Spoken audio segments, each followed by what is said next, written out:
ভেন্ডিগুলোকে ভেজে নেব। ভেন্ডির ভাজা, প্রথমে ভেন্ডিগুলোকে আমি ধুয়ে নিয়েছি, পরিষ্কার করে কুটে নেব।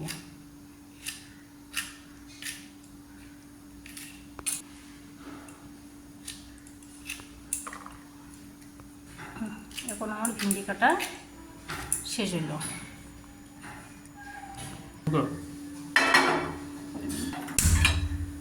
আমি একটু হলুদ গুঁড়ো দিচ্ছি,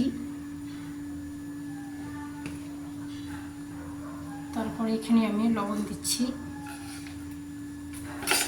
একটু ভেন্ডি ভাজাগুলোকে একটু করছি, মাখিয়ে নিচ্ছি। সামান্য পরিমাণ আমি একটু তেল দিচ্ছি,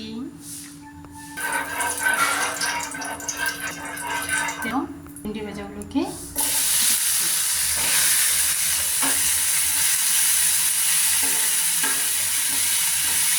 সামান্য পরিমাণ জল অ্যাড করছি।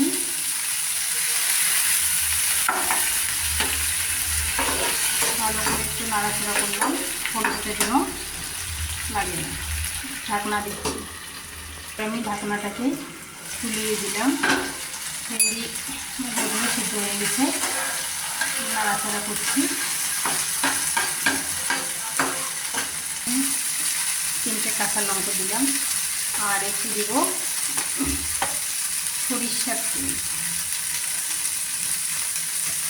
নাড়াচাড়া করবো। আমার ভেন্ডি ভাজা হয়ে গেল। গ্যাসের ফ্লেমটাকে একটু আমি লো করে দিলাম, অফ করে দিলাম।